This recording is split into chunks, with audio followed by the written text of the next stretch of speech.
Welcome to the Learning Pines YouTube. We hope this video helps. You start by preparing to work safely. Park level, set the brake and open the hood. Once done, locate the headlight housing and the fasteners holding it, clips, screws, or a small cover. You disconnect the battery negative terminal to avoid shocks and to keep the car electronics safe.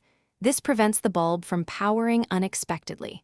Now you can remove any trim or fasteners blocking the housing. Use a screwdriver or trim tool, and keep parts organized so reassembly is smooth. Next, you remove the old bulb. Take off the housing cover, then undo the retaining spring or twist the socket free. Methods vary by model, so feel for the correct motion.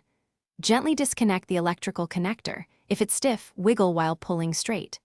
Inspect the socket and rubber seal. Corrosion or tears cause flicker and water ingress.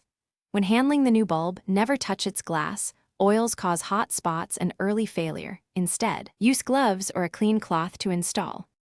Finally, you fit the new bulb. Align it correctly, seat it fully, and secure the retaining spring or twist lock so it won't rotate. Reattach the electrical connector and any housing cover. Make sure the rubber seal is snug to keep moisture out. Reconnect the battery negative terminal, close the hood, and test both low and high beams.